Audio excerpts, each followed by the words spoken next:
I'm Paula, and today we're going to talk about 5 really amazing herbs to have in your medicine cabinet for this winter. We're into fall. These are things that you can get your hands on very easily, and they are uber powerhouses. So let's dive in. My name is Paula, and I started my herbal journey about 30 years ago. I was told at the ripe old age of 25 by medical professionals. They sat me on that little medical bed thing and said, we don't know whether you're going to live or die. We don't know why you got this. We don't know how you got it. Nobody else you know has it. I'm an unknown risk, and it changed my world.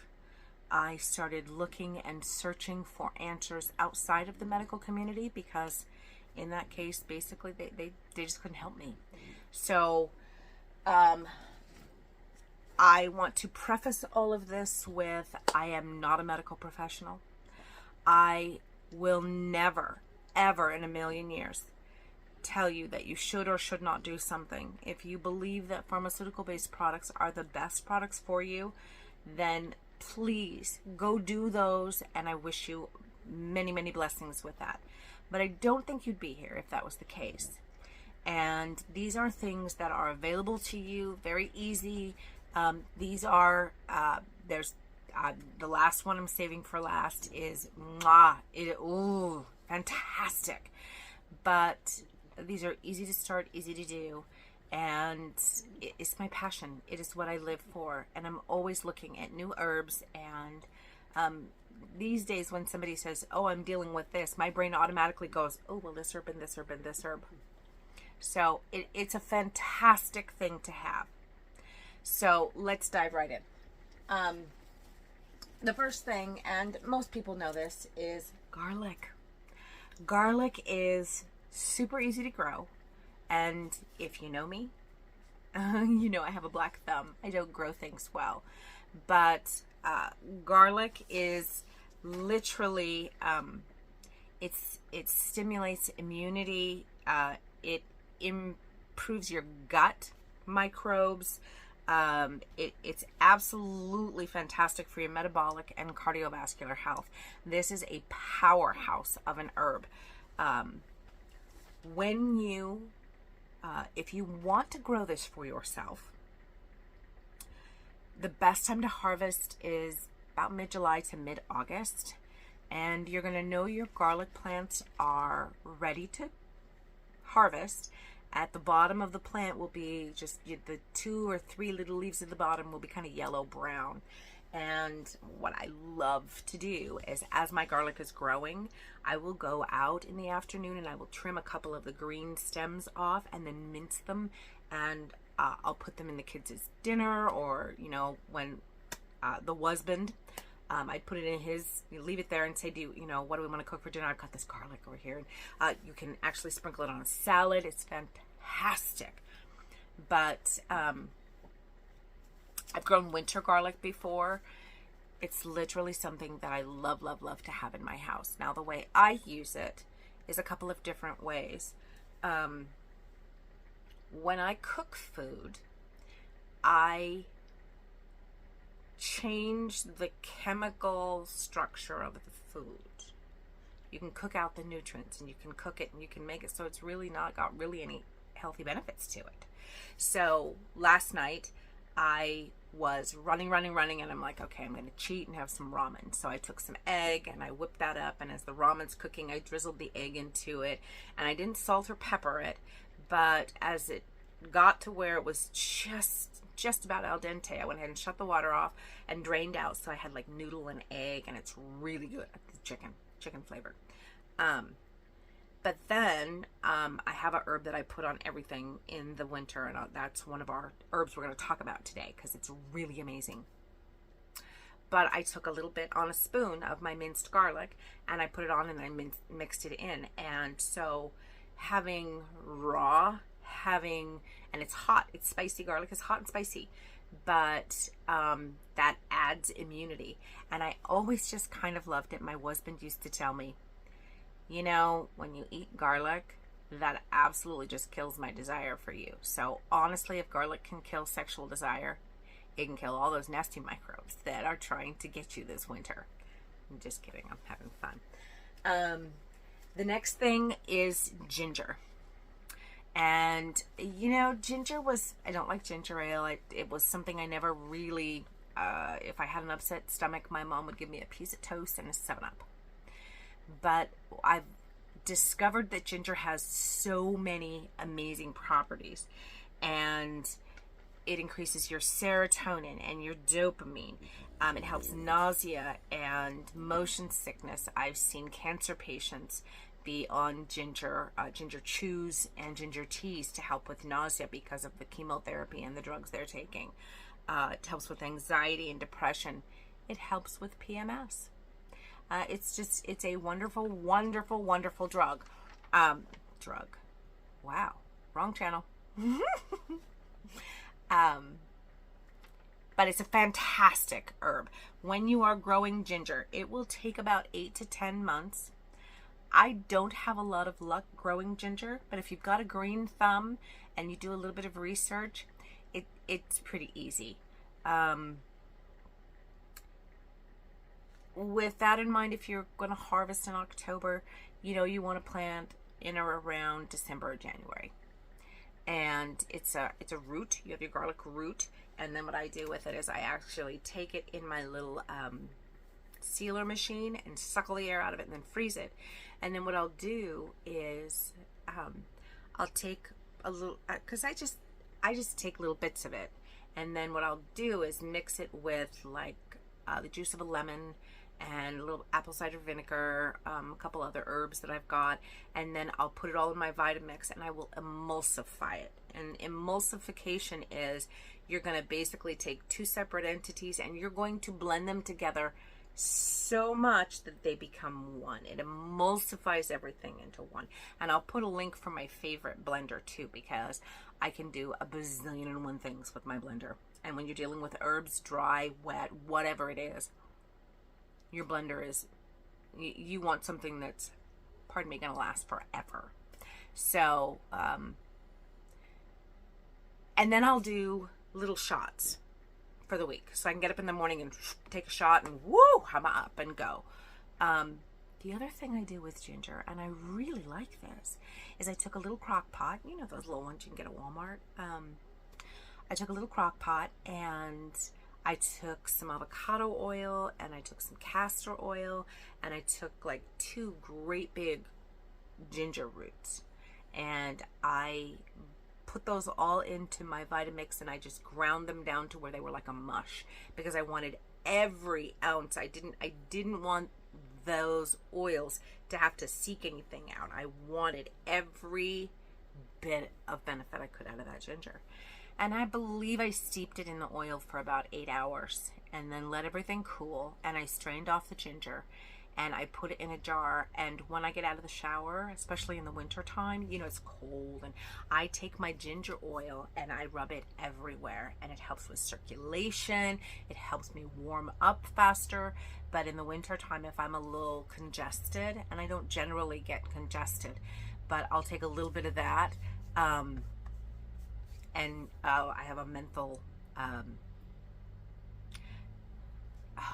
oh my gosh, I just totally lost my mind. I have one of my natural oils, and I'll mix that, but I'll just put it on my chest, and it just helps. Oh, it just opens everything up. It's fantastic. I love my ginger oil, and I just, everywhere, I love it everywhere, and I just smell yummy. So that's how I use my ginger. The next thing I absolutely love is echinacea. And echinacea is a powerhouse when it comes to colds. As far as growing it, basically you want to harvest when they're in full bloom. You can actually use the whole plant if you grab it by the roots, but I just like to cut all the stems and the leaves and the flowers off and then just dry them. And then I will seal them without air in my vacuum bags. And again, I don't generally like the tea because I don't like heating up the herbs as much. I want as many of the natural properties of the herb to be present. I think that makes a difference. And so I'll do my tinctures which basically traps all the medicinal properties of the herb in a substance. And if I have a tea, like a mulberry tea, then I can put a couple drops of my echinacea in there. So that's really handy. So autumn is the best time and to harvest the echinacea. When you are dealing with echinacea, it combats both bacterial and viral infections, boosts your immunities, and you can even use it topically. So it's a fantastic herb to have in your winter medicinal cabinet. The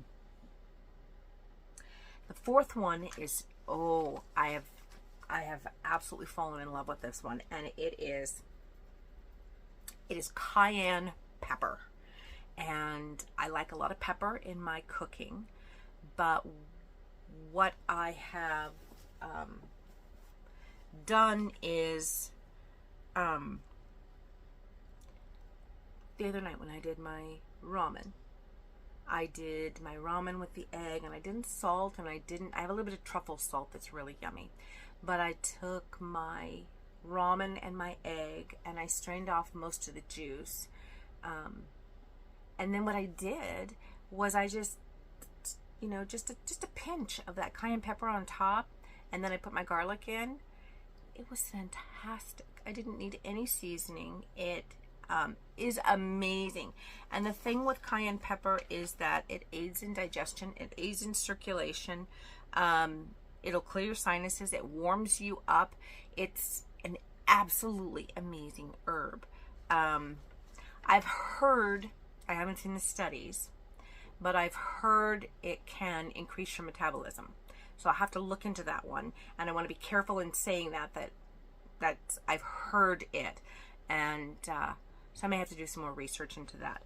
The cayenne pepper, your growth period is give or take about 70 to 100 days. And you can harvest them when they're green, but I've always just harvested them when they're red. And then I dry them out. Generally just put them in an oven at about 200 degrees with the door cracked, and in the wintertime works for me. I mean, the house is warm. And then I put them in my Vitamix and I blend them to a fine powder, and I put them in a shaker, and I have fresh cayenne pepper. And I have used store-bought cayenne pepper. It is spicy. It is spicy. But I would encourage you to go ahead and try doing a homegrown, home harvested, home prepared, because there's a huge difference, and it is a powerhouse. It is an absolute powerhouse. The last one, because this is what started me on herbal tinctures. And again, I've been at this for 30 years, but in this journey, I had somebody sort of pop into my life and say, hey, do you want to try doing this? And I'm like, yeah, I'd love to. And it opened a whole new door for me. And literally, I do this so much now that I could probably do 2 or 3 years worth of YouTube content, because these are so amazing. So the last one, and the most amazing, is called olive leaf. And olive leaf I only use in a tincture. And honestly, there are a couple of things you need to pay attention when you are using olive leaf. But this thing, and this is what drew me in, because I had never realized in all of these years of research, and I've probably done herbs for about 15 years. But, and of course now I can't find it. Oh, bless my soul. When you are looking, it's right freaking in front of me. This is where you get to see that Paula does wear glasses. So when you are looking at olive leaf, and I have the reference for you on this as well, because again, I am not the medical professional, but when I did the research on this product, I had to stop and just go, wow, this plant has been around for thousands of years. And why are we overlooking this? So olive leaf extract acts effectively as an antimicrobial agent for 137 infectious diseases. And I have a printout and it's got the reference on the bottom, and I went to that reference and I looked it up because I do not want to be out here spouting blah, blah, blah, blah, blah, and have you go, yeah, she's a crock. Anthrax, botulism, cat scratch disease, gastroenteritis, genital herpes, genital warts, German measles, giardia, gonorrhea. These are just a few of all of the things that this is known to act effectively against as an antimicrobial agent. Now, the reason I fell in love with this booger is that it is anti-inflammatory. And for years I have taken Advil. It was my friend growing up. Every month I would have 1 or 2 days where I'd just be out of commission and I'd be just shoveling anti-inflammatories in my face. And it's not good for my kidneys. It's not good for my internal organs. It's not. And if you took 1 or 2 a month, that's different. But I was really shoveling in a lot. And this is an anti-inflammatory really stopped me. And I may do one just on olive leaf because this is so incredible. How about lymphocytic leukemia from human acute leukemia lymphoma? What? Cancer? Yeah. Mumps, mycoplasma pneumonia, rheumatic fever, Rocky Mountain fever, roseola, retrovirus infection, rotavirus diarrhea. Oh, that's nasty. I'm sorry about that. I shouldn't have said that. But it's just, oh my God, it's here. It's all here. And so the things that I really, as far as my medicine cabinet, 'cause I'm going to put that down for a minute because I literally could spend all day there. It is anti-inflammatory, antimicrobial, antibacterial. It reduces cholesterol. Your LDL reduces it. It kills yeast, bacteria, and fungus. It reduces your glucose levels. Why are we not hearing about this, people? Because you know what? I've never seen anything out there. Osteoporosis, cognitive decline. It has neuroprotective properties. Now, I will tell you, I do not grow my own. I basically will order my olive leaf. I have a bulk organic supplier that will give me my dried olive leaf. And what I do with my olive leaf to take it, and I'm just going to, when I take my tinctures, and I'm just going to screw this back on here, and I'm going to shake it, and I'm going to shake it, and I use the dark bottles because it protects from sunlight. But you can see the bottom of the jar right there, that all of the properties of the herb are now all mixed in, and this is my old bottle. And then I take my dropper full. Isn't that beautiful? Ooh. You do not ever want to take olive leaf directly like that because it is very, very strong and it can affect your internal organs. So I just take my water bottle and I put about 5 drops. I don't put a whole lot. The other thing you need to do when you're dealing with herbs, and this is really important, is that you need to look at the sort of caution. And then I shake my water up and I drink it all day. And I'm getting minuscule amounts of this. But what it does is it helps your internal warriors, your internal disease fighters, to fight off all of these infectious diseases. TB, syphilis, thrush, toxic shock syndrome, trichinosis, typhoid fever, vaginal yeast infections, whooping cough, yellow fever, Epstein-Barr virus infection, the flu. So if this is going into your body a little bit by a little bit, and you can't even taste it at 5 drops per half a gallon. I mean, seriously.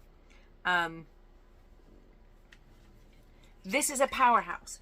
I will put the link for the herbs because you need to go check this place out. It's fantastic. But I also mix it with, and let's see if I can, there we go, cat's claw, an olive leaf, powerful antiviral. So I mix it with my cat's claw, and I can use that as another antiviral. When you are using herbs, you need to also look and see what are the side effects of. With olive leaf, in this case, in this situation, it can lower your blood pressure.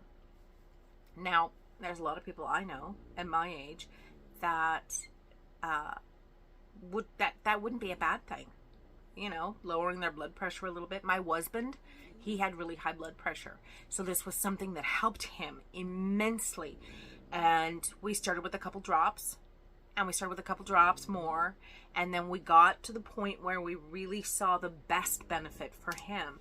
And I could not do that. I have to be very careful taking this because I have very low blood pressure. And what happens when you take something that lowers your blood pressure and you have low blood pressure? You feel funky. So pay attention. Pay attention to the caution labels. I have several of my herbs that I have mixed.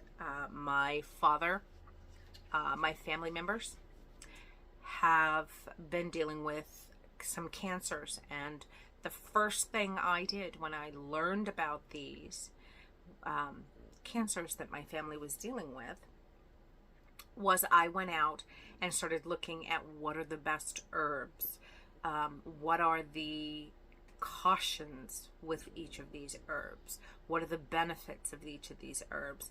And I have some amazing cancer buster herbs that are in my cabinet, and every day I just put a couple drops in there. Now, will it keep me from getting cancer? I'm not a doctor. I can't answer that. What I can do is I can tell you that I know these herbs, I know what they do, and if they give my body a fighting chance at keeping my cells exactly the way they need to be, then I'll take it every day for the rest of my life. Every day for the rest of my life. So this is an amazing and fantastic journey, and I'm so grateful that you got to spend time with me today. I will put the link for the book because this was amazing. I've got a couple more books that I really enjoy, but this has weeds, pests, diseases, restoring bath herbs, calendula, and chamomile soap. Hello, that's really hot right now, guys. How about a minty fresh, say that fast 5 times, a minty fresh foot scrub, goji berry and mint soup. Amazing, amazing. And then it goes through if you're going out foraging, what you're looking for, some descriptions, everything you need to know about the herb. It's awesome. And I'll put the link in my description. And again, I think I looked it up and it's like $14 on Amazon. So, you know, if you're looking at the world and going, we're going to hell in a handbasket, and you know that pharmaceutically you need to make sure your family's taken care of, this might be something you want to look at. And I'm happy to answer any questions, to give you my journey. I would never ditch a medical professional. I would never in a million years tell someone they're doing something wrong, because each person needs to do what's best for them. This is best for me, and it's amazing. So again, thank you for joining me. Thank you for spending your time with me. I would love it if you'd comment, give me some feedback. I would love it if you'd like and subscribe. I'm going to be putting out a lot more content, so stay tuned, because we're going to be doing some really fun tinctures and going into some of the other power herbs that I've got. So have a great day.